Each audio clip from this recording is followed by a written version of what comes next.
it's so nice to finally hear that theme song again. Yes, I know it's been 3 months, and I said I would do them every 2 weeks or so. But I'm not gonna lie to you guys. I lost motivation, and then life got in the way with like work and stuff, and then I got COVID, which sucked. So I moved house as well, so I just had like no time or the motivation. But then it wasn't until like I got my friends messaging me because like a lot of my close friends listen to this podcast and they support me, which is brilliant, by the way. I love you guys. And they were like, "Oh, Josh, when's episode 3 coming out? The first two are brilliant." I was like, "Oh, you like them?" I'm like, "Yeah, of course we like them." So I was like, "Oh, maybe I should do episode 3." And then all of a sudden, because I've had this guest lined up for weeks, and I was like, "No, I'm gonna do it. I'm gonna finally do it."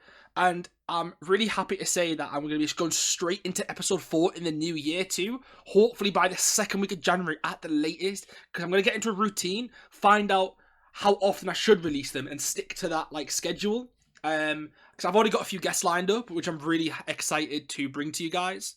But yeah, that's enough of me like just talking about that. I do want to put a quick disclaimer as well that the like sound quality may have dipped in this episode a little bit, and that's because I was like really fidgety and coughing, and that's because I am still when I recorded this I was still recovering from COVID.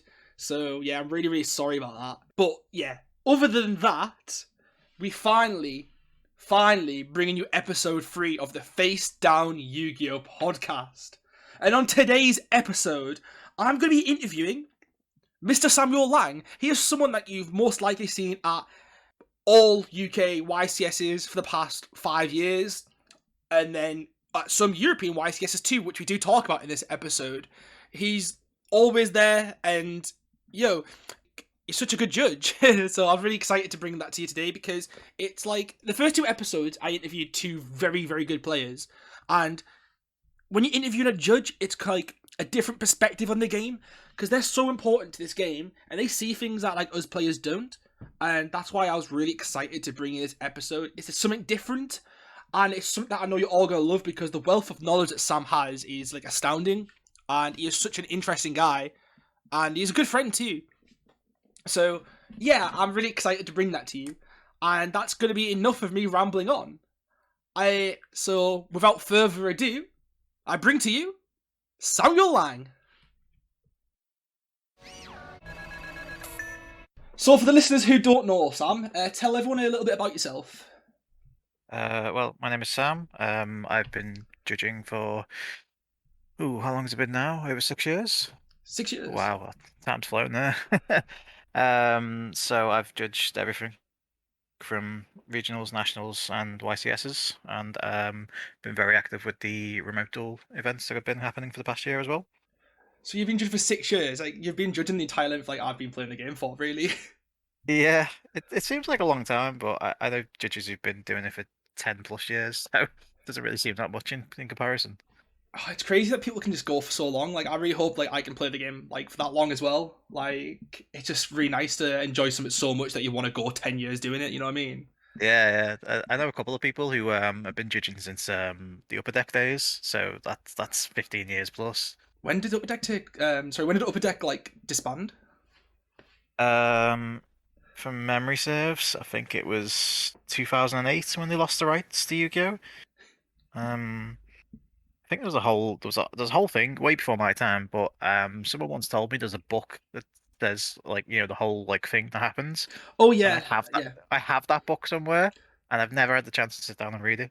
I need to read that book. That sounds cool. I've listened to like loads Yeah. of like YouTubers talk about it. I know Mega Capital G. He does like a lot of he goes back and reports on like old events like that in Hmm. history of Yu-Gi-Oh. I've heard about like how they just printed fake Yu-Gi-Oh cards.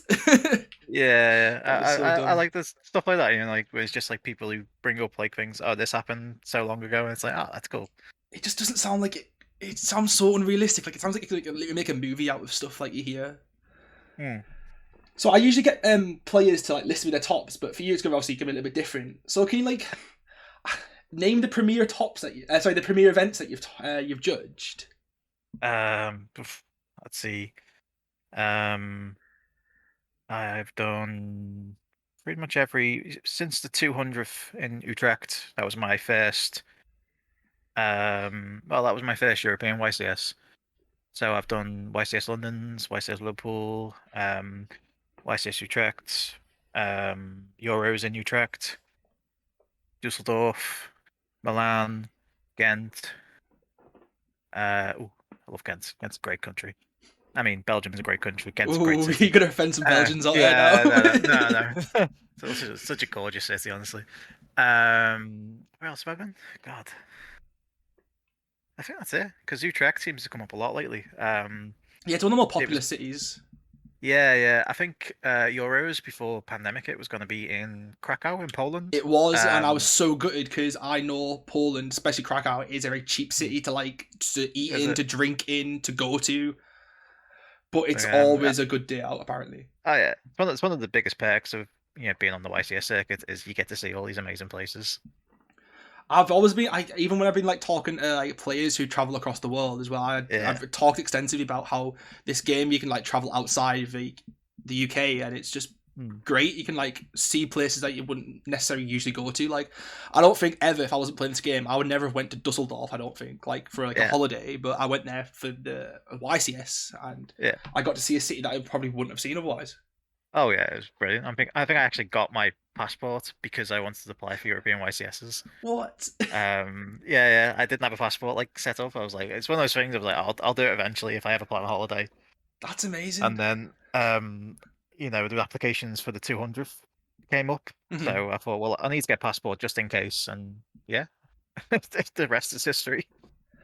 Oh, that's amazing. I got my like, I've always had a passport 'cause I have travelled when I was younger, but I got my Mm. the current passport. I got that specifically for Dusseldorf because it had expired, and I think I let it expire for like 11 months or something. So I definitely get that about the just getting a passport and going and doing what you want, really.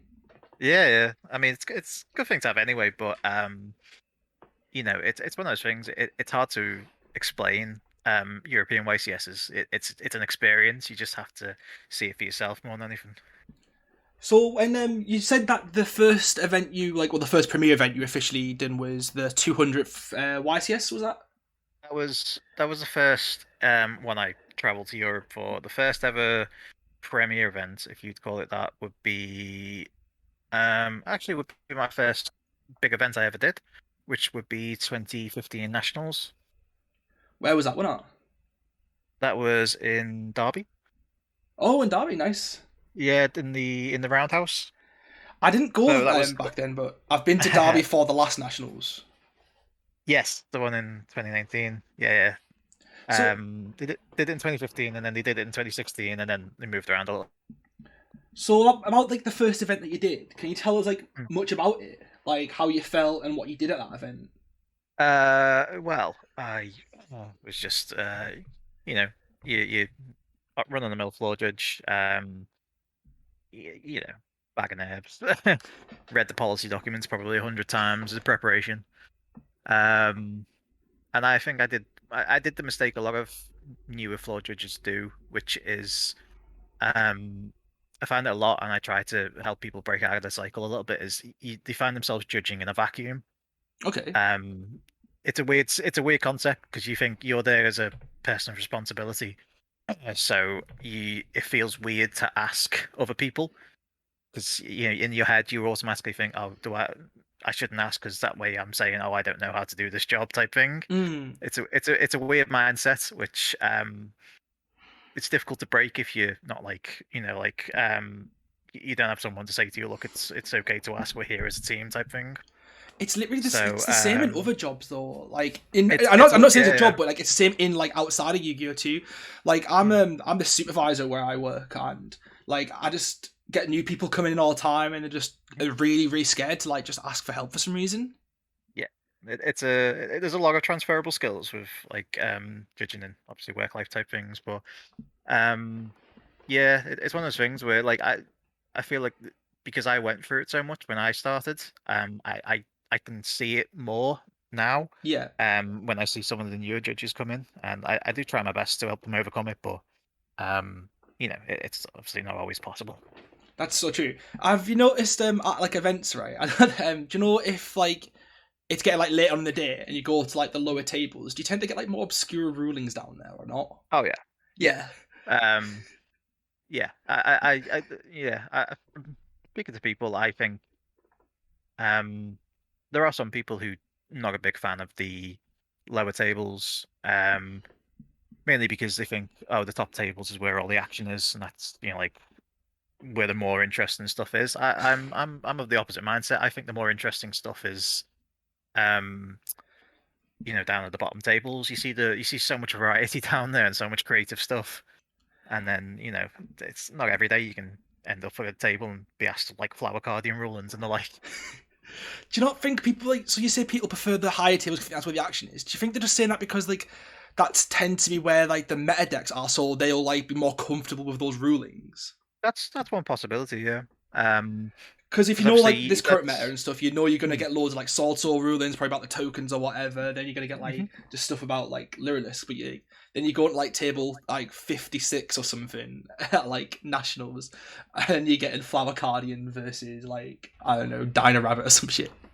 I wouldn't say table 56 is that far down at nationals, but Eh, um, well, okay, lower than that. Then I don't know. uh, yeah, I think that's it. Like, I mean, for a lot of judges who they do their prep work and mostly concentrate on the meta, which is correct. They should do that. Yeah. Um, so yeah, that is one thing, and I don't know. It's how can I explain it? There's a sense of um importance that comes Mm, with the top of tables. I think there's a kind of feeling of um because you're on the higher tables, therefore you have the higher responsibility, I guess. yeah. Maybe that's just me. I mean, it's obviously not going to be the same for everyone, but Do you find that on but when people are like judging on stream as well?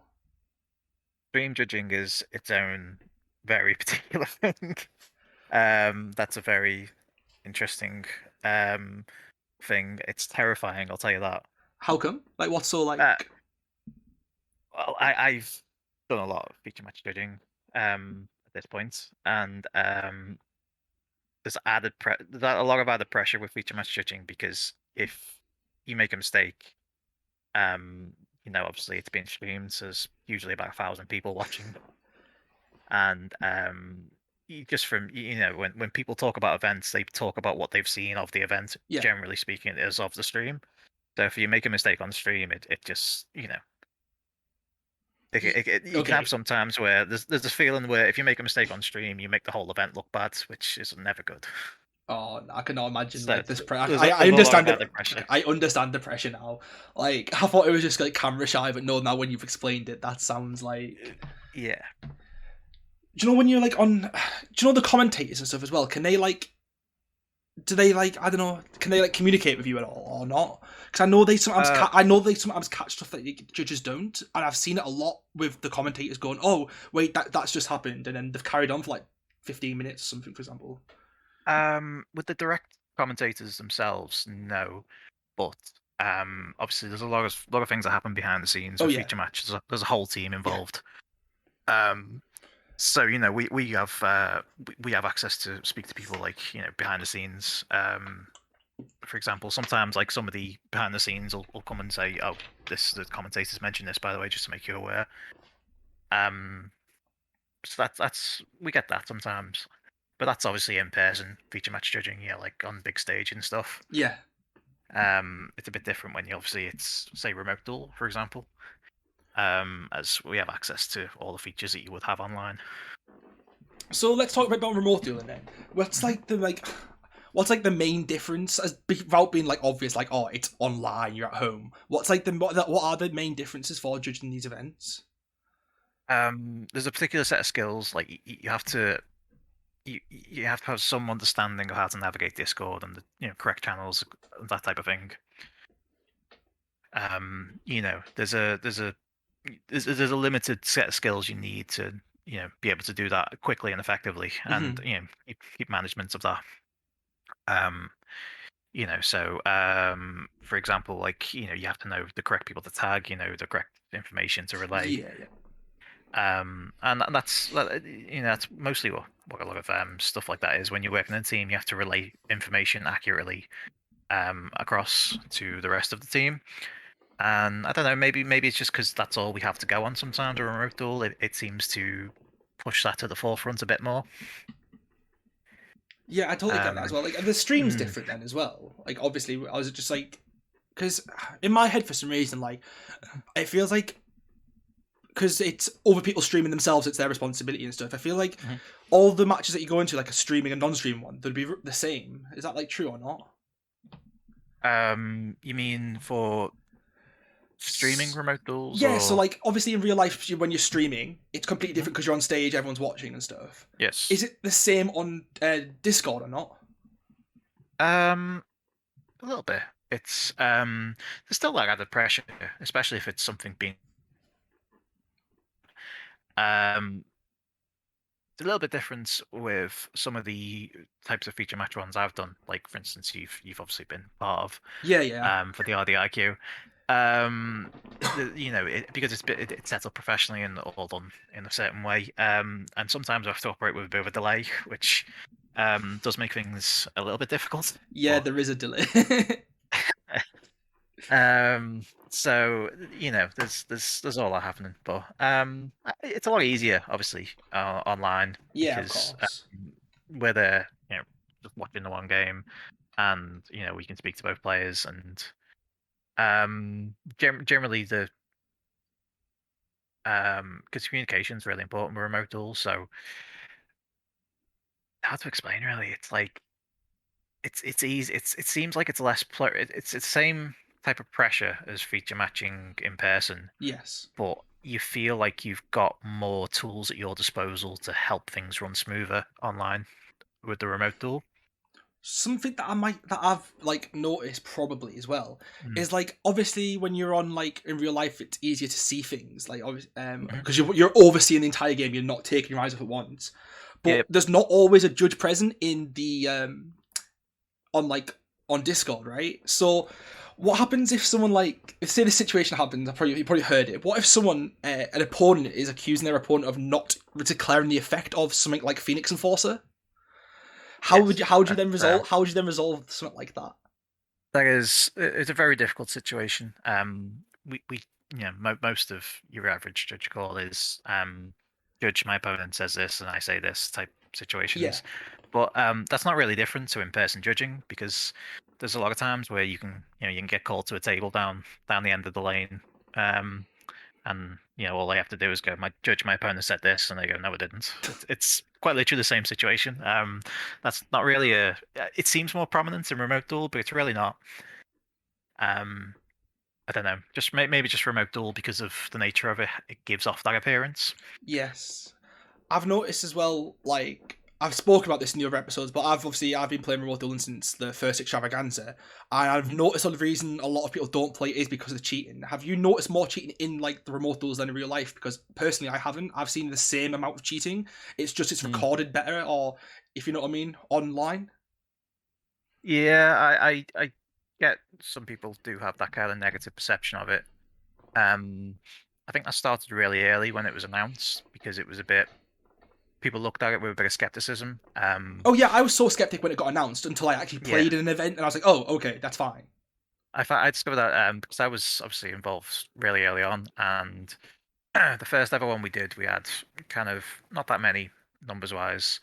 And then I found that once people actually played in remote dual events and got used to it and went, oh, actually, this isn't so bad, they actually enjoyed it, and the numbers increased and increased. Um, so I genuinely think that most people's negative perception comes from what they assume about remote dual rather than what they've experienced. I mean, obviously, there's always going to be someone who has a negative experience of an event, but that applies to anything, whether it's in person or remote, I believe. Yeah, there's been like that. At every event, some like someone's gonna have at least one negative experience, but you'd never.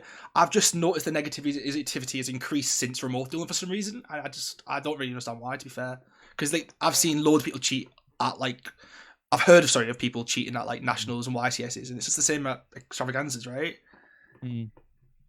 Um, yeah, people always go. People are always straight on with the Facebook posts like, "Oh, this happened Yeah, at this event," and you're they present that through a lens of what they've seen and their opinion of the matter, and there's never another side to the story. You've only got what they've said. That does apply all the time, I believe. I feel like sometimes some things with remote duel are a bit more. How can I describe it? Um,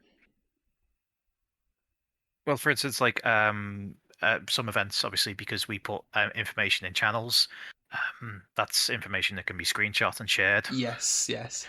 I've So, the one thing that comes to mind from that was recently when the ruling for Ray resolving under Gozen, and then that was like as soon as that got officially announced, and that screenshot was all over Zodiac and other Facebook groups. yes, I'm well aware. That was just like so instant though. Like it wasn't like, oh, it was Yes. crazy.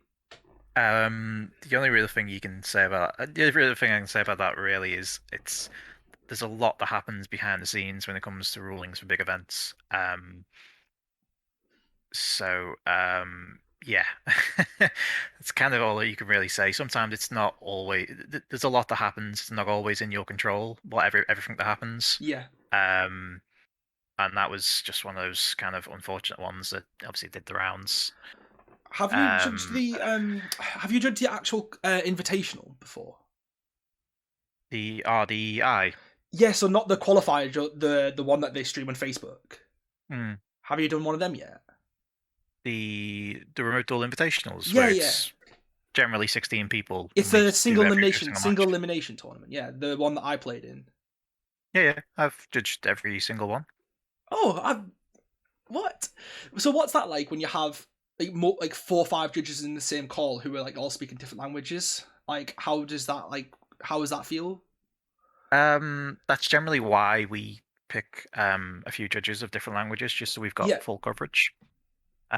Like sometimes we'll have two Italian players who want to speak in Italian, yeah, and if we've got an Italian judge, to make them more comfortable, we're happy to let them do that. yeah. That's great because I remember when I played, I sadly lost in the first game, but my opponent Hmm. was French and didn't like speak amazing English, and it was just like No. nice to having like the English judge and then obviously having the French judge there. Yeah, it's we do try our best to bridge any kind of language barriers with our staffing. It's not always possible, but Yeah. we try our best. Oh yeah, the game went so smoothly. Like I got battered, but like it went smoothly. So Good to hear. Not that you got battered, the I game went mean, smoothly. I've spoken about that before, so let's not go down that rabbit hole. So, what made you choose to focus on being a judge more than a player? Um, in my case specifically, demand more than anything.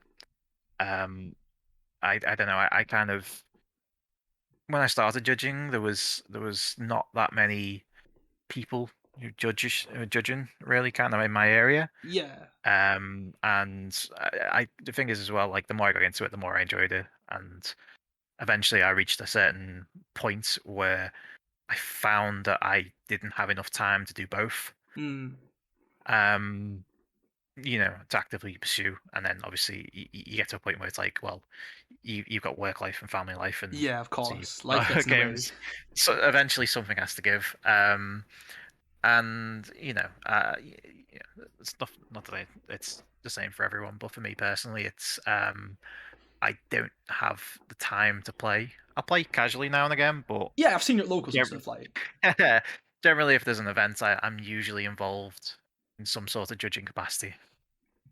So when you played and stuff, how long have you been playing the game for? I say playing the Mm, game for, I mean like playing like going to locals and stuff, not just like picking up the cards and making your rules up. Like, I probably was into the game. Well, I was not really. I was probably into the game about a year before I jumped into judging. okay. Because there was a void basically filled by whoever the local judge was decided that we weren't going to play anymore, or they moved away. It's that long ago, I can't remember. Um, so like there was an empty spot basically for a judge, and Mhm.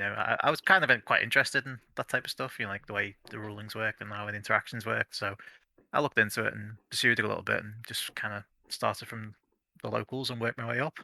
So as a player and stuff, did you go to like many like nationals or YCSs? I went to YCS London in I think it was 2015. How did it go? I I went. I got a coach down from midnight. So midnight to about 8 a.m. So it was an 8-hour coach. I didn't sleep Oh, at all because the person next to me wouldn't stop snoring. nice. I got there with the intention of picking up the rest of a deck to play that.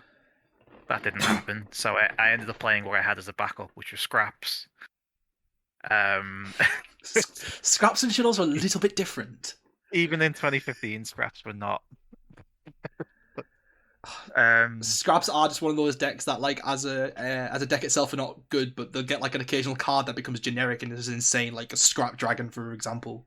yeah, I mean, obviously they've had recent support, which is great. Yeah. But at the time, it was interesting. I'll say the least. I'll put it this way: my first round, I, with sheer lack of sleep, tried to. I think I tried to Silent Honorarchy in 101.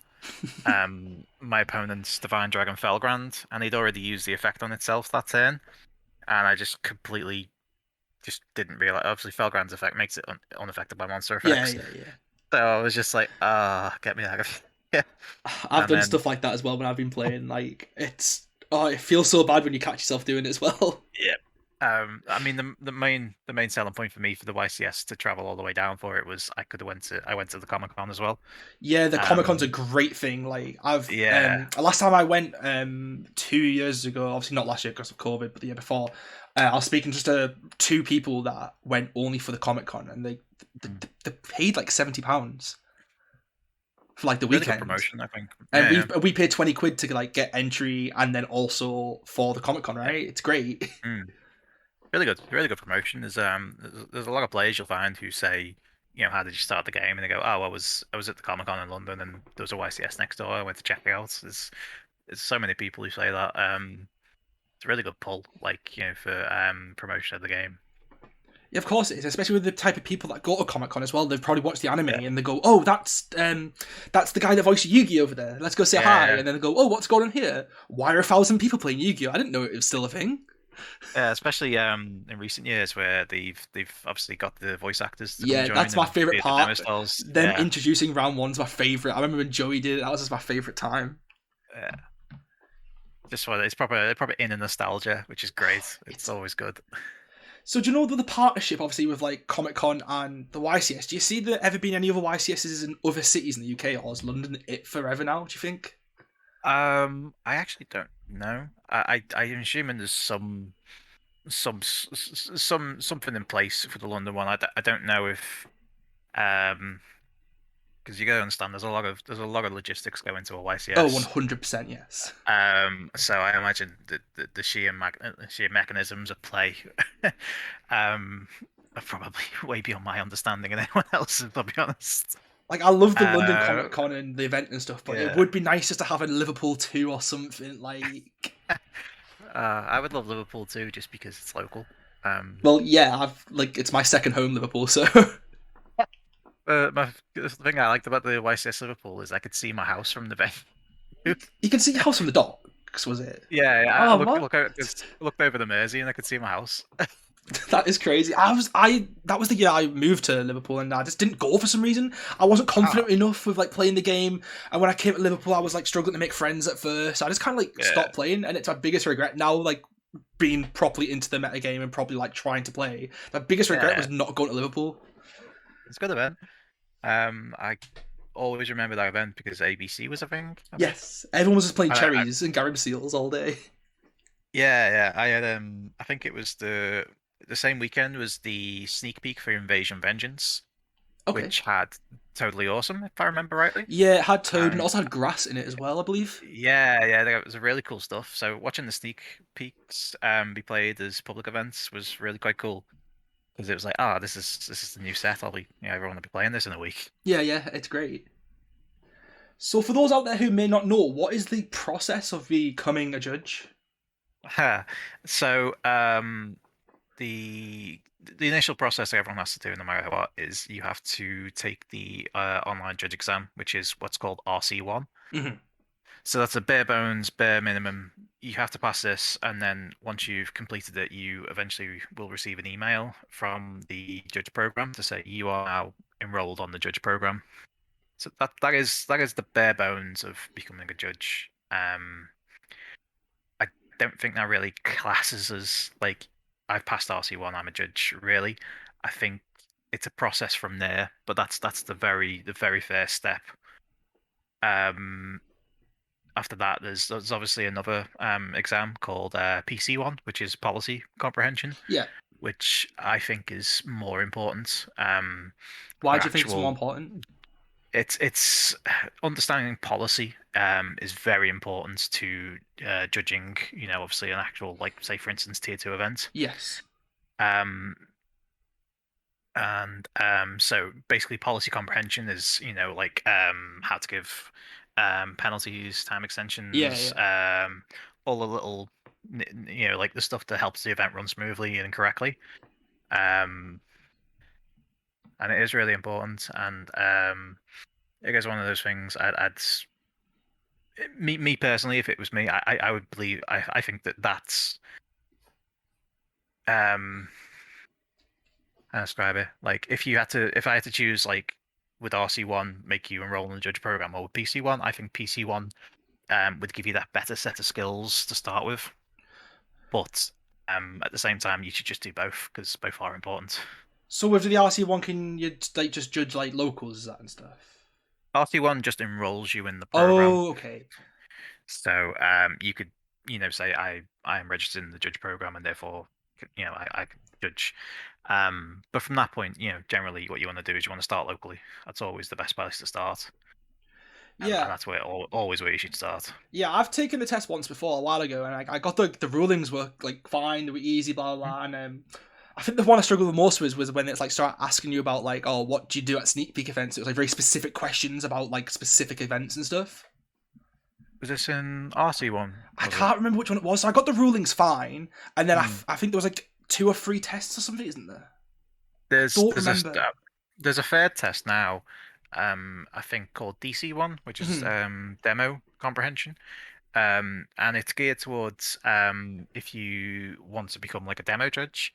So demo judges essentially are they do demonstrations for people who are new to the game looking to start it, and you just basically explain in the game, and it's a bit like bit of sales experience type thing, really. Demo judging.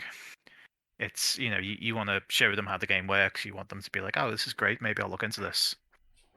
Um, but I think off the top of my head, the demo certification is geared more towards North America. Okay. I think some of the questions are specific to the North American side, but it is possible for anyone to do, and if that's something you are interested in, I definitely recommend it. That's really cool. So once you've like done the tests and stuff, and you can judge like locals, and I believe you can do like was it LDSs? Was it? LLDS That's the is one. the LLDSs. local legend dueler series that they did a Yeah, little few years you ago. could judge one of them, right? That was like one of the things you could do. That was Well, LLDS is it is still classed as a tier 2 event, I think, All right. off the top of my head. Or maybe the qualifiers aren't, but um yeah, it is that type of stuff where, when you've got an actual event with, this is where obviously policy comprehension definitely plays a massive part. So really, that once you've kind of got that locals experience, the kind of next step on there from there is you want to move up to something like an LLDS or regional level experience. Yeah. How do you Um, do the step? Like, how do you step up then? the step up is probably one of the biggest hurdles, and probably where 95% of people who start on the judge program trip and fail. Because it's not always possible for everyone. You have to obviously have a regional nearby. It's not always possible for everyone, Yeah. depending on obviously where you live. Yeah, of Sometimes you don't have the course. access. Um, Sometimes it's difficult. Just it's like how can I put a comprehension comparison? Sorry. It's like applying for a job. It's really difficult to get that foot in the door. Yeah. Um, and for a lot of cases, you're um what you call it, you're just a stranger to some people, and it's like, it's a case of, I'd like to be a judge at your event, and for a lot of cases it's hang on a sec. So after you've done like the regionals and stuff as well, Yeah. how would you get to a YCS? Like, is there a, like what happened? Like what? So I know you step up and you can take the in-person test, right? So how would you go about doing that? Oh, are you referring to the RC2 test? I think so, right? I know there's an in-person. I know there's Yes, an in-person there stuff, is. right? Yes. So we'll go back to the regionals. I'll work my way up the ladder a little bit. Okay, okay, So let's say you do get that foot in the door. yeah, You get in, do some regionals. Which yeah, again, it's really difficult, and that is something that like I would actively like to look into, and and if I get a chance, that they're trying to bridge that gap between the TO and the judge.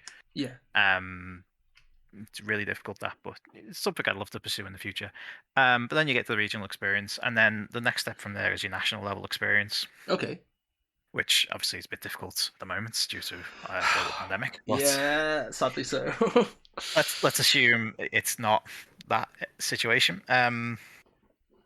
Generally with nationals is a judge call goes out. It's usually a nationwide judge call. Anyone can apply. Anyone on the judge program with any level of experience can apply for that. Generally, though, obviously when all the applications go in, they whoever it is who chooses the judges for that event will go through all the applications, and obviously it's again like with applying for a job. If you've got local level experience, regional level experience, you'll obviously stand out more. Um, so it gives you more of a chance to get that opportunity to go like national level. Yeah, yeah, Which is not 100% always the case. Sometimes obviously it's good to get some people with not very much experience. Just to kind of um round out the kind of level of experience, I suppose. Like, we'll like an average national level staff will have people with like really strong level of experience, people of a kind of medium level who, obviously we hope to train up, and then people with less experience who we hope to kind of bring up to that medium level of experience. So it's one of them where it's like even if you've not got much experience, don't ever let that deter you from applying for a national level event if you have the opportunity to do so. Um, for example, that's exactly what I did with virtually no experience, and I was fortunate enough to get a chance, and well, I am where I am today. Did you have to like do a lot of like networking to get to that then? A national level, Yeah, like well, yeah, not really national level. The networking side of things is more at the regional level okay, because that's kind of the only person who decides if you are going to be taken for a regional is the person running the regional. So you can kind of make the case directly to them a little bit, I suppose. At national level, generally, it's completely out of your control. It's whoever the powers that be are, and you'll either get a yes or a no.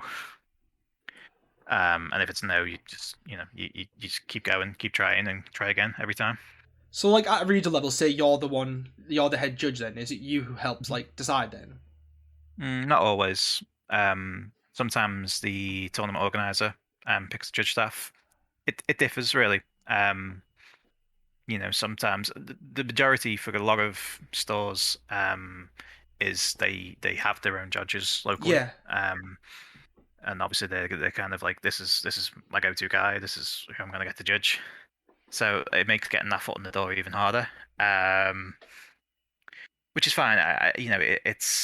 It's not to knock that because obviously you as a TO you've got an event that needs to be handled well. You go with who you trust. Yeah, of course. Um, so it is always always difficult, but um, I suppose it is a little bit similar with nationals. You've people with a proven track record to do well at national level. Once you've because they've already got that foot in the door, so they've got a good chance of being picked again, for example. Yeah, of course. But If someone does a good job, you want to get them back, right?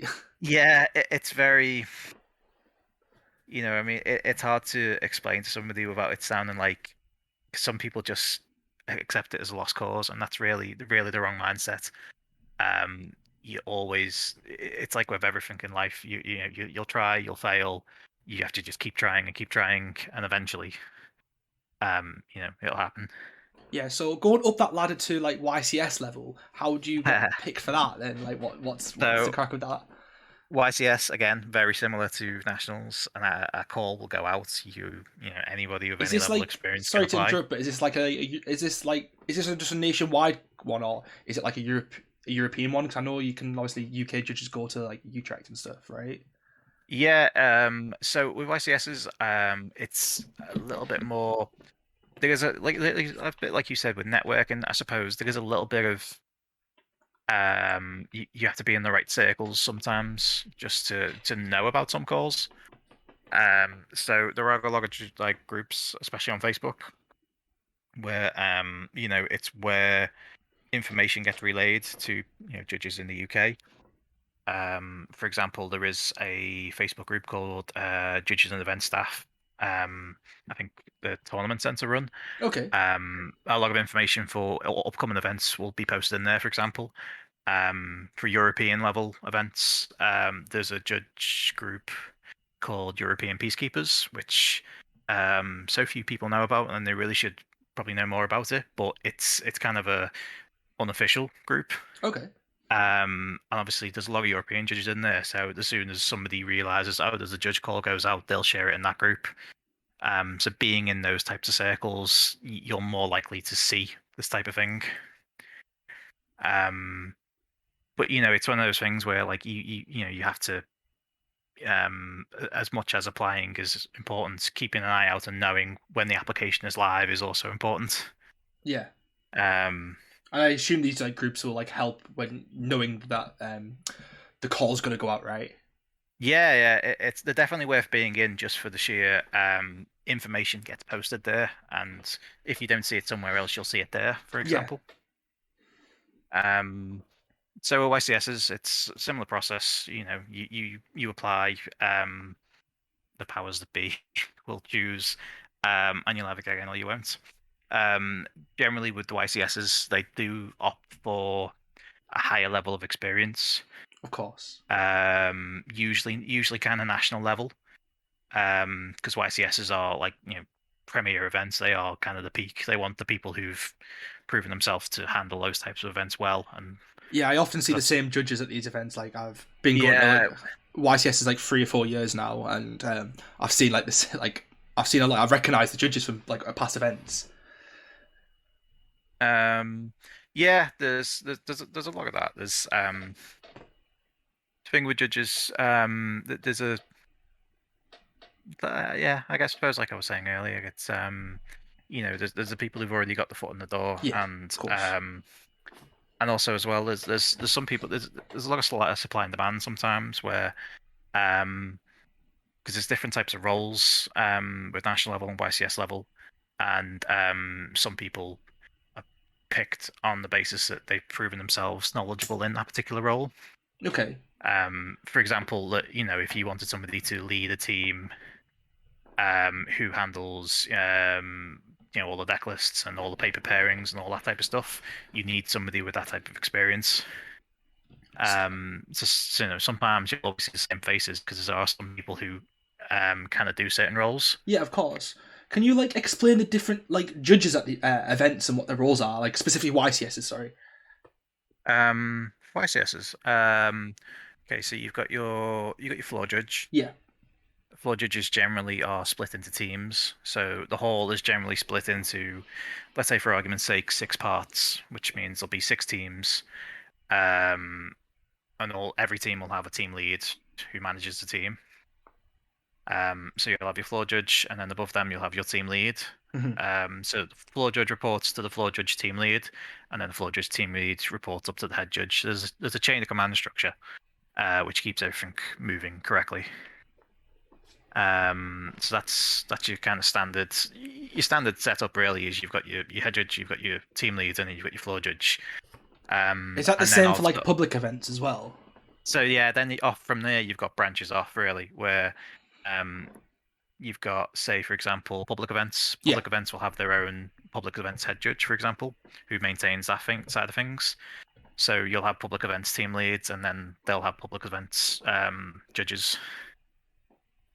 So the difference really, a regular floor judge is just what you'd expect. You're on the floor, you maintain a certain area, which is split up, and you report to your team lead, or and then they report to the head judge.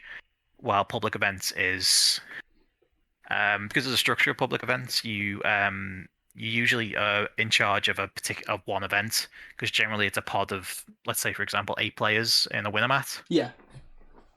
So sometimes you'll be responsible for finding somewhere for them to sit, for example, because yeah, Oh, that's just giving me a bit of flashbacks to Dusseldorf. I could not imagine trying to find space at that event. yeah, it's there's a bit of area management that goes into public events, and also as well, you'll sometimes be running multiple events at one time. So they'll all start at different times, so you have to Yeah. maintain all the timers and all of them. So there's a lot goes into public events. It's really quite difficult sometimes. Obviously it's it's they split it up evenly amongst the team, so nobody's like overburdened or anything like that. But if it's a really busy event, you could be running 4 or 5 events at one time if it's super busy. So like really large events like YTS and stuff as well. Like I could imagine doing like the deck list being how long does that usually take just to go through them So, all? that's obviously another type of judge you get is Yeah. your deck check judge.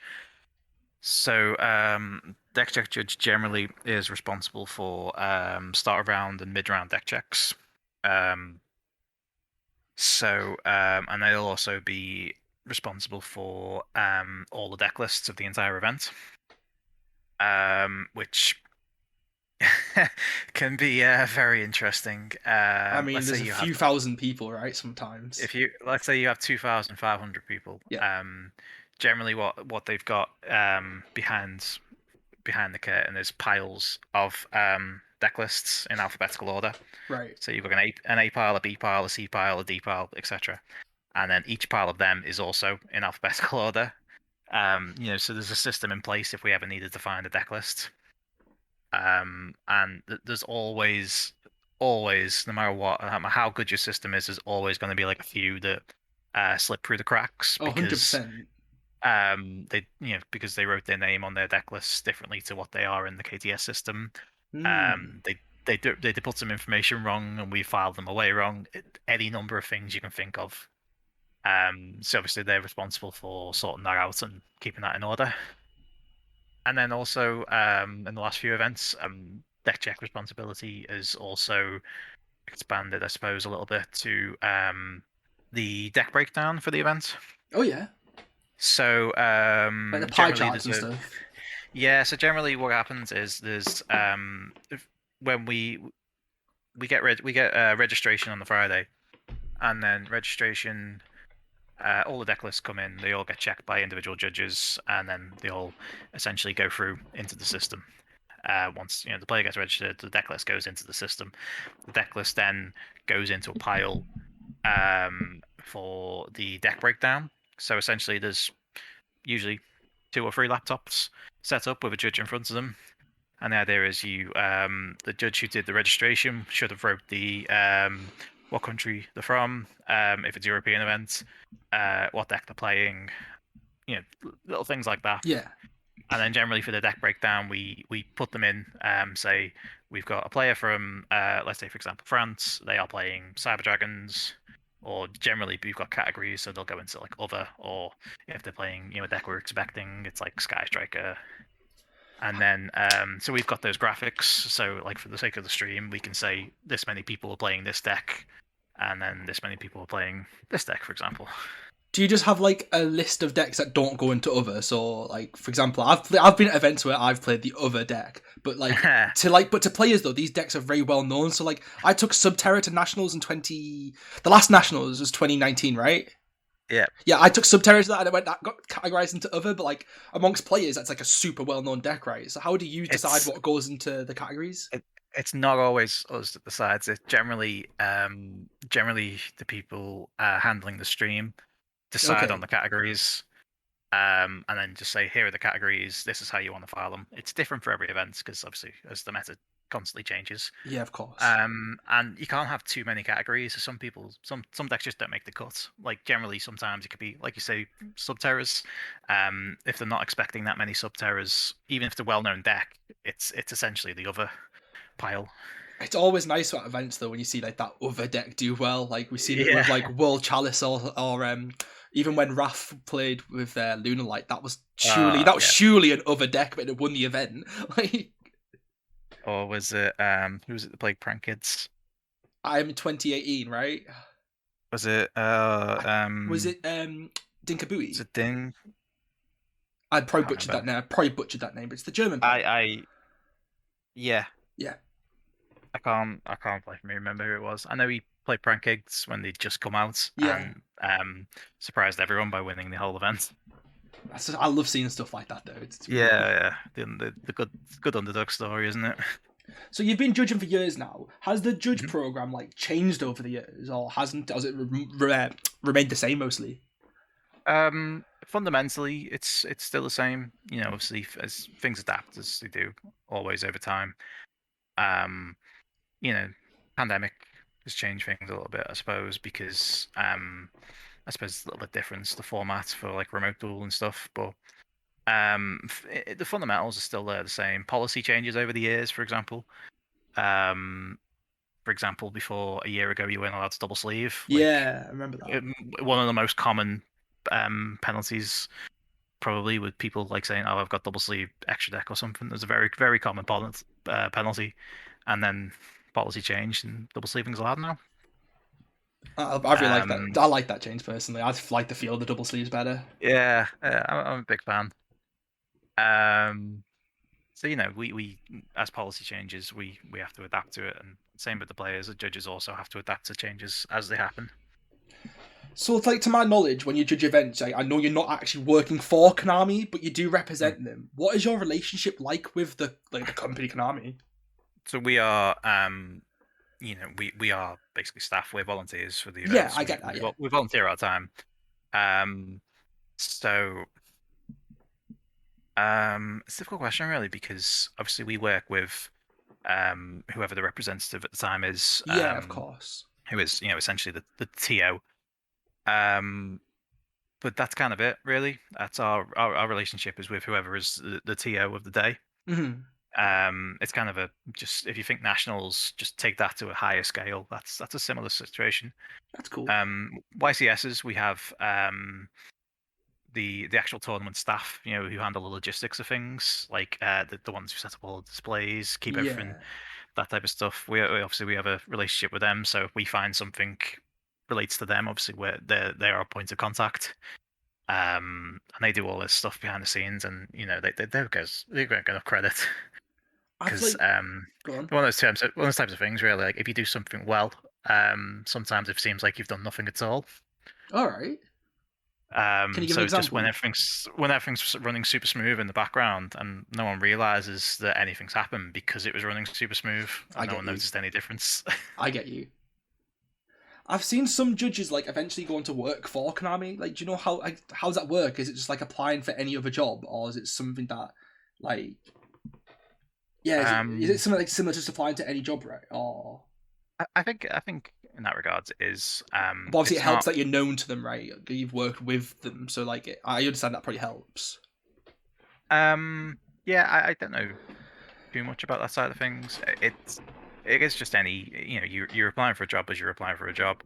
I guess it helps you have knowledge of the product, and you are and I guess that's a benefit. Yeah, It's think of it like footballers going on to become managers. It's that similar. makes sense. Similar process. They do well in that role because they've been in that environment. Is it something that you've considered doing, like just going Um, or not? it's me personally. I've the job I have. I'm quite happy with. Um, I bet there's that been a feels nice couple to of say. times when I've seen yeah. So yeah, obviously it's different for everyone, and it Yeah, always will be. There's been a couple of times where I've seen applications come up, and I've gone, oh, that would be cool to.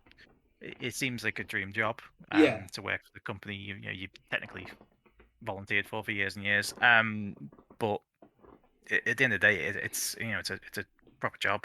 It's like 100%. I get that. Yeah. yeah, and it's a skill set at the end of the day. Like for example, like a job may require knowledge of sales experience type things, and you may not have that. It really is just it's a job at the end of the day.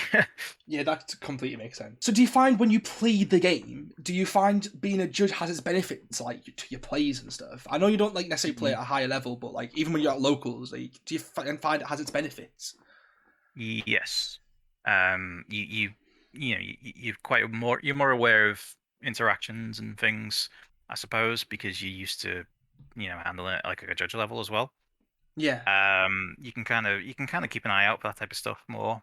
Um, that being said, there's also there's also the downsides to judging is sometimes as a judge I think of things purely from a mechanical interaction all type thing, Okay. rather than like for example they've got a combo in their head and variations of said combo and they're thinking 5, 6 moves down the line, which is not always obviously the standard play pattern you're used to seeing. Yeah, I Um, get you. I get you now. so yeah, I'm looking at like this is what's happening. This is the interactions, and I know these, but I can't plan for the next 5, 6 steps because it's like that. You only get that from playing and playing constantly, Yeah, you have to. and Like, it is being a very skill. You very just familiar. yeah, Yeah. it is a skill you just kind of accumulate over like playing the game. You don't just hmm like Yeah, intimate knowledge of the deck you're playing and how to adapt. Um, is the total thing you can only get from as a player, really, because it comes down to how you've built the deck. You've made choices for certain situations. with online platforms like Duel and Book requiring judges. Mm. Have you like judged on that platform before, or what are your views on that platform for judges? Not personally. There's, it's obviously them being what they are. Um, unofficial simulators at the end of the Yes. day. I see the benefits of that type of platform from a judging perspective because some judges are in situations where there's nothing I can do locally. There's no way I can accumulate experience apart from something like that, for example. Um, I mean, there are ways like for instance, there's a lot of like groups on Facebook, for example, where people post rolling questions Yeah, like constantly all Judges day. Lounge. Judges Lounge is a really Yeah, is I a really mean, good one. yeah. The type of things that like some people, they need to test themselves type things. So I can see why it has that benefit. Obviously with Master Duel coming up soon, who knows, maybe there'll be something along that lines. It does, from what I've seen, it seems obviously fully automated, but it would be cool to have those types of resources where judges have kind of a sandbox to test themselves and their knowledge and type of stuff. Yeah, it'd be really Um, nice if like in Master Duel there was an option to like not make it all automated, especially if they're gonna mm, do like big tournaments on it and stuff. Because I've noticed the thing from playing automated stuff like YGO Pro, it prompts you. Uh, mm, if there's a delay, you know your opponent has Ash or an imperm, for example. So it'd be right. nice if like it'd be nice to like hopefully have a non-automated like option on it. Mm. It'd be cool to have Especially that like type of Dueling thing. Book's all Uh, manual. Like on Dueling Book, it's all yeah. manual, and that's like how you play the game in real life. Yeah, I can see. I mean, that's also as well. It's you can also see that as a benefit for remote duel. Um, because even if it wasn't a pandemic, the existence of remote duel means that even if you can't travel, for example, if you have access to the internet and a remote duel setup, you can if essentially play anywhere in the world any day. Um, you know, I know of people who literally like from their bedroom they can play in 6 locals a week just Yeah, from the sheer capacity of remote duel. Which I think is its greatest strength at the end of the day. yeah, of course it is. Um, hmm. Talking about remote duel setups, what are some of the worst you've seen? um, Because I've seen I've some seen, bad ones. Like I've seen, I've, s- I've seen I've, players with cameras just pointing at their feet. It's been yeah, like, I've seen so many remote duel setups over the years. Like generally, some of the worst ones are down to camera quality. yeah, usually is one of the big ones. Just sheer positioning is a lot of the case where people just most of the deck is off camera and most of the things aren't visible, and it's not obviously out of some people's control sometimes, but Yeah. you do see some setups where it's like there's just no way that this is feasible. My And old we have setup had was terrible. we have had over the with like extravaganzas, for example, we do our absolute best to try and fix people's setups where we can. Yeah. And we want to make it as available to as many people as possible, but now and again there are some people who just go, look, this isn't going to work out this time. Possibly try something else, try again. Yeah. It's unfortunate, but I guess the way it is sometimes. I remember my first setup was so terrible. I got like I bought a camera off Amazon and Mm. it didn't connect to the stand that I bought, so I had to sellotape it together. I've seen I've done I've stuff seen like that. I got to the finals of that event. Like it was the qualifier, sorry. So I got into yeah, six and Swiss, then into the top cut. I was in the finals, and like it was literally just sellotape to the thing, and it fell halfway through the game. It I've was seen so horrible. yeah. I've seen a few sellotape to the wall. I've seen a few where it's like they've made a stack of about 6 shoe boxes and put the camera on the top. It's Oh my god. um some people's sheer creativity entertains me sometimes. What I find really nice though, about the remote dueling is that if you Mm, do come top four in that event, obviously you get invited to the qualifier, and then mm. Konami actually they give you a setup. Essentially, they give you a tripod Yeah, and a camera, and I was very thankful to have that, and that's one of the main reasons I've got this podcast, because they've sent me a decent microphone. yeah. So I think that's Yeah, really good that it's they're promoting it that way as well. They help their players. yeah, it's really good. It's yeah, it's obviously they've invited you along to this, obviously, especially invited tournaments, and they've done everything they can to accommodate you and make sure that you can um essentially play to the best of your ability because you've got everything sorted for you. Yeah, it's amazing. So I've noticed that rules often differentiate between regions. Like another, like a big one being the EU and the US. What causes the difference in these rulings? Um, how can I describe this? So rulings, 9 times out of 10, rulings we ever get in any event ever are not what they call quote unquote official. They Okay. never come from a specific.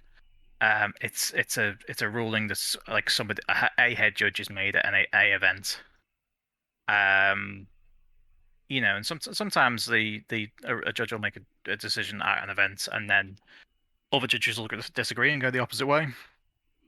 Who gets the Um, final say in it then? Like when it's official?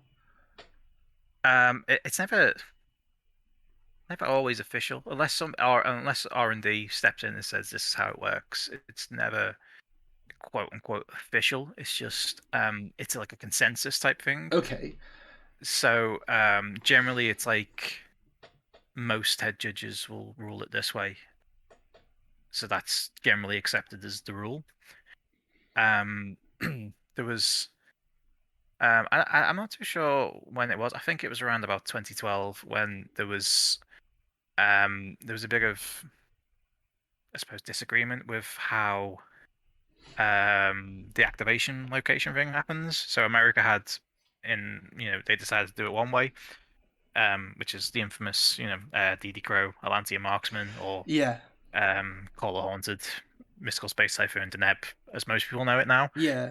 And they went one way with it, and Europe um went a different way. So That the way only changed recently, right? Didn't it as well? the Master Rule update, yes. Yeah. That's a separate thing. But for years and years, it was there was a complete split between North America and Europe. Um, but it's one of those things where the basis of that rule was not really set in stone. So one could argue that both interpretations could in their own they could both be perceived as correct. So just America decided they prefer it one way, and we decided we prefer it another way. With like rulings and stuff not being official, we do sadly see a lot of questionable ones from both ends of the world, though. Like, obviously, the Ray Resolve undergoes a match, and then whatever the magical meltdown debacle was at YCS Utrecht. What is, like, the most questionable ruling you've seen from, like, either side of, like, the globe? There's a few. I mean, there's a few personally. There's been a few over the years where, like, I personally don't agree with. I suppose what I'd call questionable are more a case of the ones where, like, I don't personally agree with it, but everybody else does, and I had a bit of difficulty getting my head around. There are some where it's one of the, obviously the usual tropes where people love to say, "Oh, this was ruled at this event." Yeah. And yeah, they'll obviously, like I was saying before, they'll put their side of the story out, or what their opinion or their side of it, and say this is what happened, and it's an echo chamber. There's no recourse. There's no actually it didn't, or actually there's a reason for that, etc., etc. But sometimes, like 9 times out of 10, with those types of things, it's one floor judge made this decision. It wasn't the head judge. It was just a floor judge. And it's just been, it's very, very Chinese whispers. It's like, Yeah, I can it understand just that. got around. Obviously, we do have the occasional time where, like the head judge has made a perceived incorrect decision, and it's ended up on Facebook and usual. Yeah, we all know. Which it happens though. It's there's at the end of the day, it's human error. Judges can make mistakes and Oh, yeah, do. of course. And especially in the type of game for Yu-Gi-Oh is really there are a lot of difficult interactions. I'd say it's a lot more difficult to be a Yu-Gi-Oh judge than there are, say, any other card game. What makes you say that? As far as I'm aware, for example, Magic the Gathering has a very specific database where they say to you, "This is how it's ruled. You don't rule it any other way." Okay. While Yu-Gi-Oh ones are more,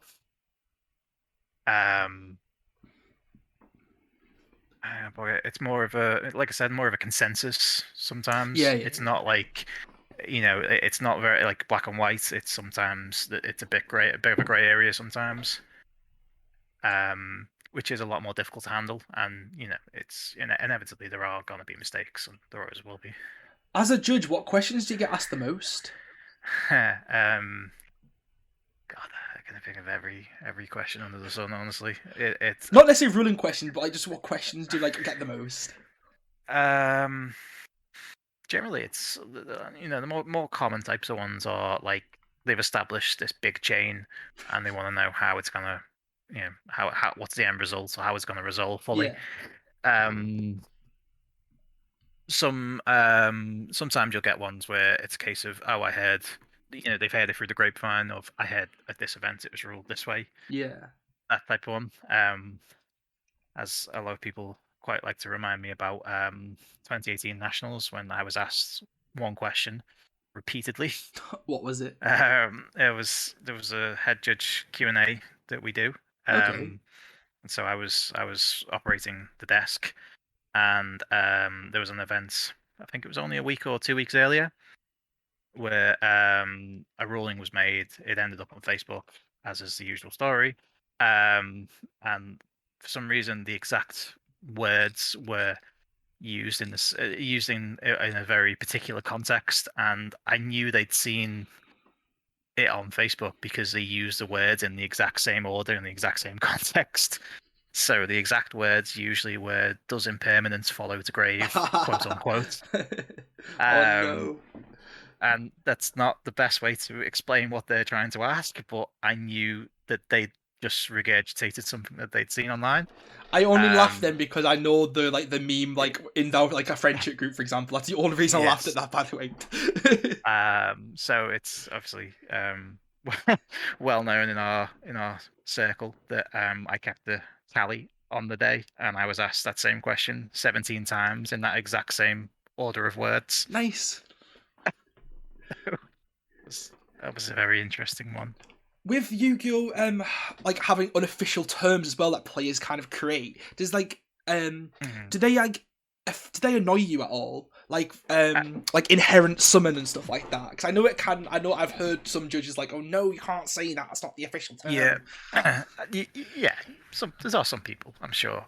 Um, my issue with them isn't the use of them. My issue is the more they get used, the more the original context is lost. Um, so it's when people use them and they don't actually understand the meaning of them. That's Mhm. that's my issue with them. Like I think one for an example, fizzle is one that comes up a lot. I've used that. Um, yeah, but people don't understand what it means. They just hear the words and then go on to repeat them and don't actually understand what the correct context is.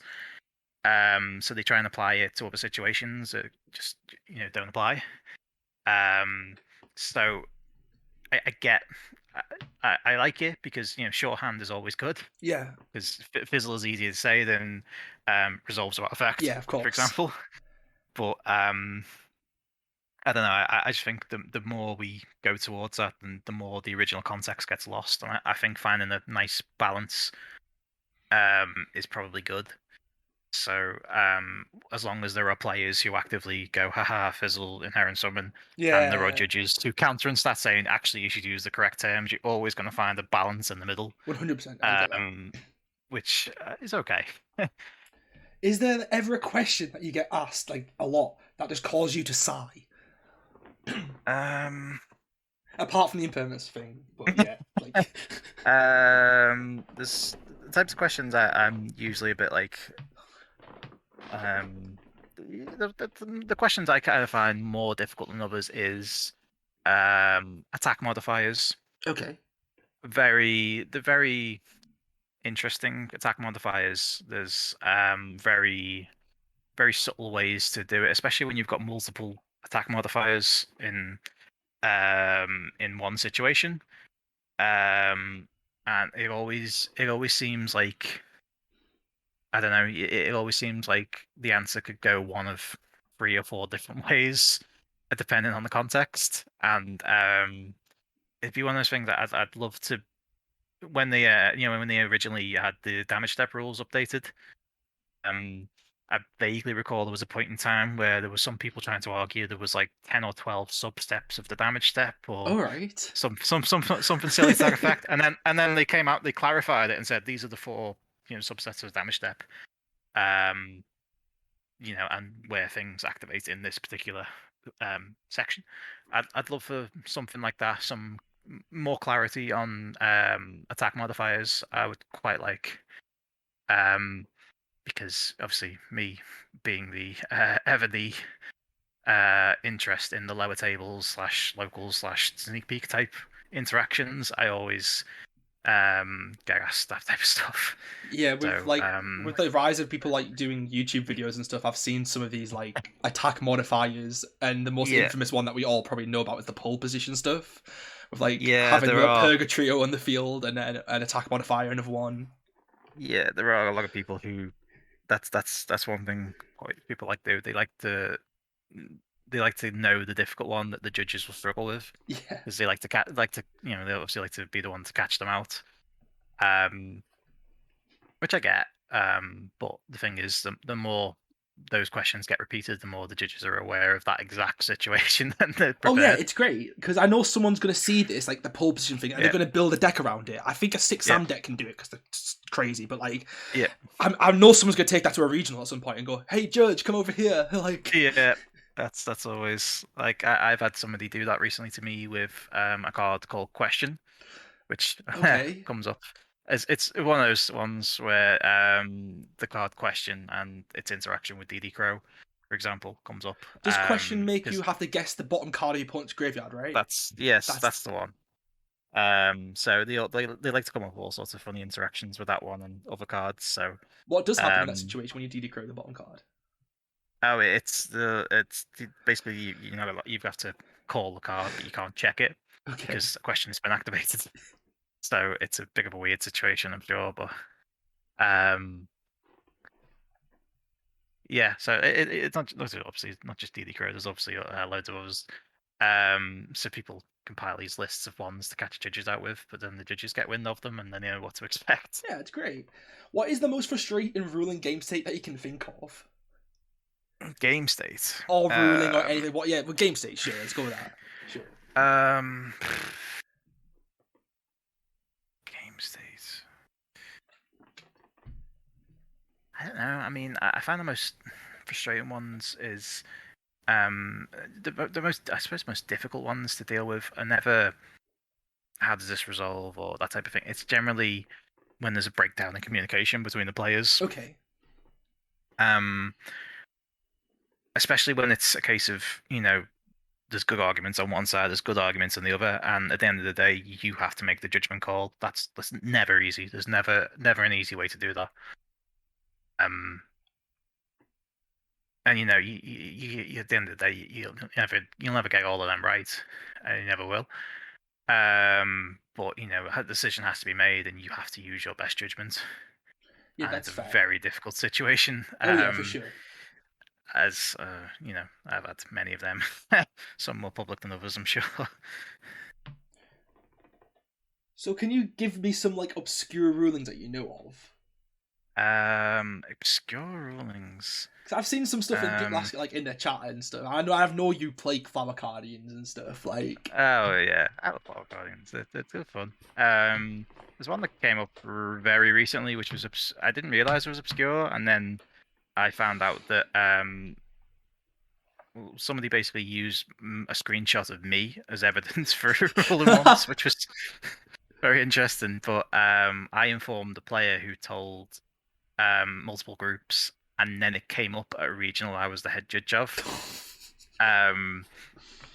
And I suppose it won him the game because he was aware of the interaction because it had come down the grapevine from me. What was it? Which was it was forbidden droplets.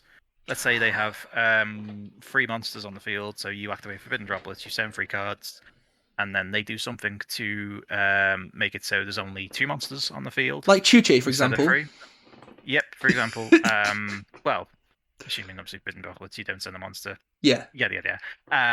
If you change the amount of monsters, so it's only 2 instead of 3, forbidden droplets will resolve completely without effect. That is crazy. When I found that out, I was like really cool to know. Because the very specific phrase is, it says choose that many, not choose up to that many. So it's always small little pieces of text in these cards that change everything. So it's either all or nothing. And yeah, so that came up very recently at an event. Beyond that, though, I there's obscure ones. There's always going to be obscure ones, but I love the old. There's a few from back in the Upper Deck days, which are incredible. If you look back on them now, I think my personal favorite is probably there was an old ruling on a forum somewhere for a card called Dream Sprite. I've not heard of this one. And basically, Dream Sprite is an old card from like Labyrinth of Nightmare, some set like that says when this card is chosen as an attack target, choose a different monster instead, I think. Okay.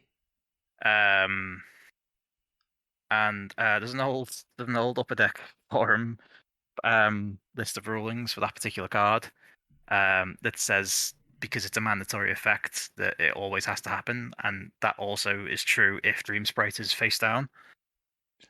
If it's face down, it's like yes, and so it's like it's face down, but it's still mandatory. Therefore, you have to choose a different attack target. It's just something that gets me is how, do you know when cards are face down, they don't know what they are, right?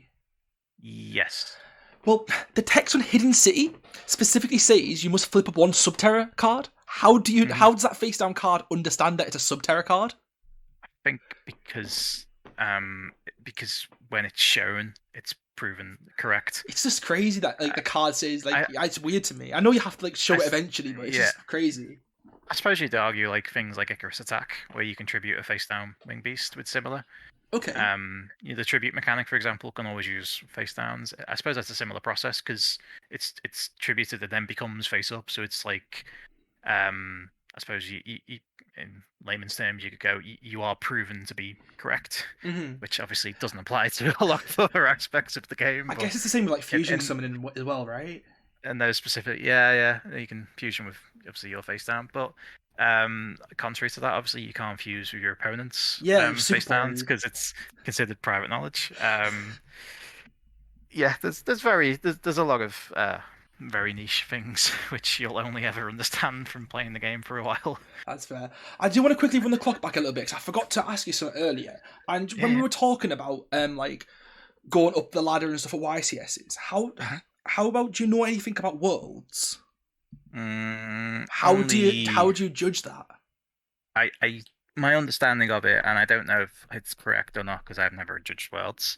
Not yet. Hopefully, who knows? Maybe one day. Is it's kind of, as far as I understand it, you don't so much apply for it as they reach out to Okay. really high level, high experience judges. Um, as I understand it, I don't actually know beyond that because there's only the people who judge worlds are so few. Yeah, of course. It just seems like something that'd be like incredible to do. Like, especially Mm. getting to work with the people over in the OCG as well. Obviously, that'd be so cool. Yeah. I spoke, I think it was a couple of years ago now, to, is it Luke Parks when he went to Worlds, Yeah, yeah. and he was just telling me some of the stuff where, for example, like if his opponents, if he said to his opponent, "Should we roll a dice to decide who goes first?" and they say, "No, let's do rock paper scissors," Oh, I didn't know that. um, That's so interesting. because obviously in Japan, obviously rock paper scissors is quite a cultural thing. That takes precedence over a dice roll if it comes down to it. Apparently, that's what he was telling me. Oh, wow. It's just one of those little niche things. It's like it's what's if, it's a glimpse into what's life like on the other side and the OCG type thing that you just don't see unless you're actively involved. I find that so crazy because to me, rolling a dice is so like random. But Hmm. in rock paper scissors, you can actually read your opponent sometimes, and Yeah, like it's just crazy that you can be good at that, and then you ultimately get the upper hand in choosing to go first or second. yeah. I'm the same. I believe complete randomization wherever possible Yeah, is my kind of mantra. But just one of those things you learn as you go. for sure. Right, we're gonna round this off with the usual 5 questions that I usually ask all my other guests. So you ready for that? Hmm. Yeah, sure. Right, what is your favorite Yu-Gi-Oh deck and why? Flower Guardians. Why? uh, my reason for that probably is it's one of those decks I especially really like because I over the years have taken many a long train ride down to events, and it's the perfect deck to just sit there on a train and then you can just do test hands forever with it. Because with most decks, you go test hands. I know my combo. This is what I'm going for. Yes. With Flower Guardians, though, because of the nature of the mechanic, you have to draw a card, reveal it. It's a Flower Guardian. You go from there. So you have to constantly adapt depending on what you draw. So you'll never you'll never have you'll never essentially combo off the same in Flower Guardians. You just have to kind of get work with what you've got. So you can just solitaire the deck forever in theory. The deck feels like solitaire. Like, I've played against like Seb at locals when he's played it, and like he's sitting there just doing stuff. I'm like, what is going on? If it wasn't Flower Guardian, it would probably be Phantasm Spiral because Oh, I know what that deck does, but it's crazy. I'm, I'm a big fan of Pacifist, the field spell. It's probably my favorite card just because it's so unique in what it does. It generates a thing, adds a thing, and it's I don't know, it's just a cool deck that it work completely around that. Oh yeah, in a vacuum, if you look at that card, Mhm. it's seemingly one of the like strongest field spells. It's just not in a very good deck. But if you look at it Mhm. in a vacuum, it generates a token that's 2,000 attack and it searches. That's great. And searches cards that can be activated from hand as well, which It's so you amazing. search the card and then you activate the card and all this in your opponent's turn essentially. So this next question And is gonna. Oh, sorry. mhm. Go on. I was gonna say that the token generation is just it keeps going. For example, you destroy the token, they summon a new token. Oh yeah, it's very frustrating to play against too. I've had to play against a regional before in the final round, and it was to decide who would top or not. So, yeah. It's So this next question is going to be a bit different for you because you get a different perspective than players. Who are like, Mhm. who in your opinion do you think are the 5 best players right now? Because you get to see them So, at playing at events and stuff, like you up close and yeah, personal. It's a completely different perspective than like myself, for example. yeah. Of course, the personal is because I've been involved in a lot of remote duel stuff, but most of the stuff I do is head judge level, so I don't see the players in person so much as I see them as like, oh, this person's doing well. Because generally my focus is managing the team. Hmm. But there's a few people, obviously, like certain names where you go, oh, this person does consistently well at events. Like, Raf Nevin does consistently well at the moment. Yes. Jay Quincy does consistently well. Herman Hansen doing consistently well. And then you've got, obviously a bunch of big UK names who are, doing consistently well. Like, now that regionals are back on, all the disciples and Tier Yeah. Zero guys have all been doing really well. JY Sharif, as you mentioned earlier, he's He's back you at know, it. He's won 2 yeah, regionals. he had a bit of a long break, and now he's come back, and he's literally just destroying regionals. For example, the one I ran on Sunday. Yeah, it's great to see. Yeah, yeah. And there's a few big names where, like, obviously the pandemic hit, and they did what most people did, is they just stopped. And now, as things have slowly came back a little bit, they're slowly returning and slowly getting back into that, topping position. Yeah, you're even seeing some of the biggest names in the game coming back. People like Patrick Hoban are starting to play the game again. Oh, I see. I haven't actually. I don't keep too much of an eye on America type stuff, but Yeah, he done an that's good to interview see. recently, I believe, with Hmm. Farfa, where he talks about like coming back and stuff. And it's really interesting. Hmm. That's good. So, who has influenced you most throughout your time in this game? Um, Probably other judges. Ones I've worked with, ones that I've learnt from, worked alongside. Um, not to name anybody specific, but like just generally judges that I've worked with over the years, who've helped me to improve as I've gone along. Um, and just definitely the whole judging community. It's such a tight knit community, like the kind of European judging Yeah, community. We're all really good friends, and it's obviously you don't see it that much at events, because it's always behind the scenes. But just like the players have their friends and social aspects, so do the judges. that's really nice to hear. Like that everyone's so Mm. like nice. Um, Question 4. Product wise, what are you most looking forward to? Like upcoming. Mm, Upcoming, probably. I think there's a legendary duelist set from Mako Tsunami on the horizon. Yes, Which again, Phantasm Spiral. I can see a few choice cards in there. I might apply. I've read some of the cards as well, and the shark deck gets a bit more support from that.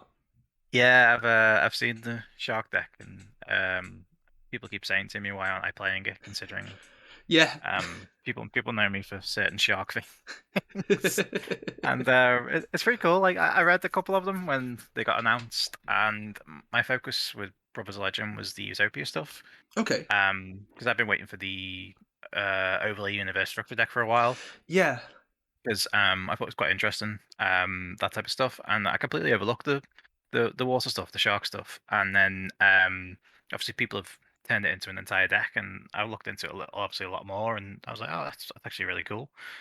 Yeah, there's 2 variants of the deck. People are either playing it to turbo out Crooked Cook with Right Hand Shark and Draw Exodia, but Mm. then there's the more like combo variant where it just ends on like Double Toad and sometimes Utopic Draco Future. Yeah, It's brilliant. the Stealth Kraken Turbo, Yeah, it's which is a really great. really interesting card actually. It's a really good card. For myself, I'm really looking forward to like the Grand Creators coming out with obviously the Brave tokens. They're going to be really interesting. Ah, yes, I've heard about the Brave token. I can't say I've looked too much into that yet because it's still on the horizon, but Yeah, I know a lot of people are looking towards that type of stuff because it's doing really well on the OCG. So no doubt I'll be looking into that when that comes close. oh yeah, just for myself, I just think it's really like interesting. Like it's just generates a token, then you get effects Mm, based on it and stuff. I just think it's really interesting. mm.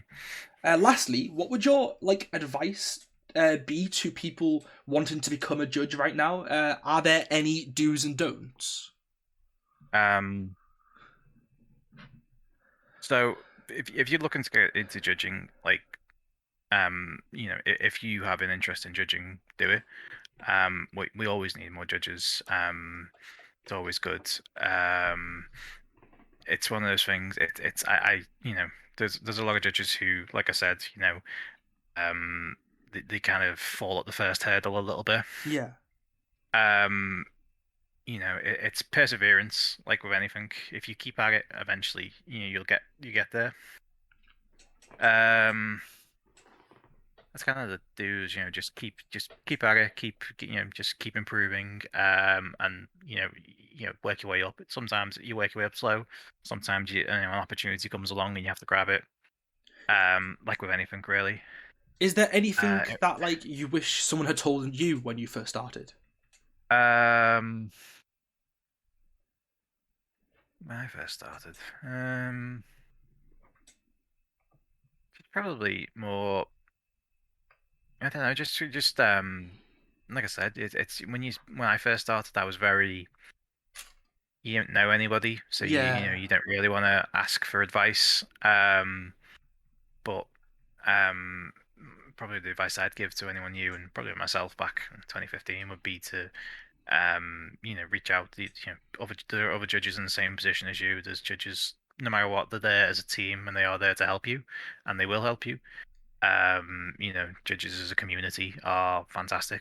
They will always help you to the best of their abilities. And it's if you look back on that now and you think, oh well, I wish I'd been more. I wish I'd reached out more to other judges. Yeah, of course. Back in the day. But that's my personal experience, and from my personal experience, I now try to actively reach out to them to try to bridge the gap a little bit and make things a bit easier wherever I can. So I really thanks for the insight, Sam. Lastly, any shout outs you want to give to anyone? yeah, just Yu-Gi-Oh players as a whole, the judging community as a whole, who are fantastic. Obviously I've got a lot of experience with the remote dual UK judges this year. I can't wait to hopefully get back to a little bit of normalcy soon, so I can see all the European judges again.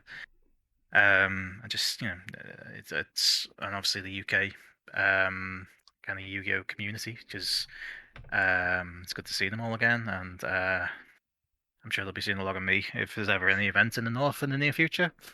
Well, here's hoping 2022 has a lot more of that for everyone, right? Hopefully. Great, thank you, Sam. And there we have it, guys. Episode 3 is in the books. Again, Sam, thank you so much for coming to this podcast. I don't know if you guys could tell, right? But so basically what I do before each episode is I write all the questions and send them to the guests to make sure there's nothing that they don't want to talk about. And it also gives a little bit of a structure that I do try and stick to. And I don't know if you guys could tell, but I was just learning so much from this, like, just from talking to Sam. And I've known Sam for a while now. I've spoken to him loads. But yeah, just from this episode, I've learned so much more. And I'm really happy that you guys got to hear that too, because there's so much you can learn from this episode. So yeah, thank you so much, Sam. And again, thank you guys for listening through that, like, hour and a half of just me and Sam talking about judging and events. I do want to quickly say as well that in future episodes, the quality of sound is going to increase, because I've realised where I'm going wrong. And yeah, my girlfriend's going to sort me out with her really good microphone too. So things are going to improve. Because this is only episode 3, and this is my first time doing anything like this. Like I mentioned that before. So yeah, I'm just new to all this, right? So what can we do but learn? But anyways, guys, thank you all so much for listening to this episode. Wherever you are, you all stay safe, and also have a very, very Merry Christmas. Stay safe, everyone. Be with your loved ones this Christmas. And yeah, I'll see you all in episode 4.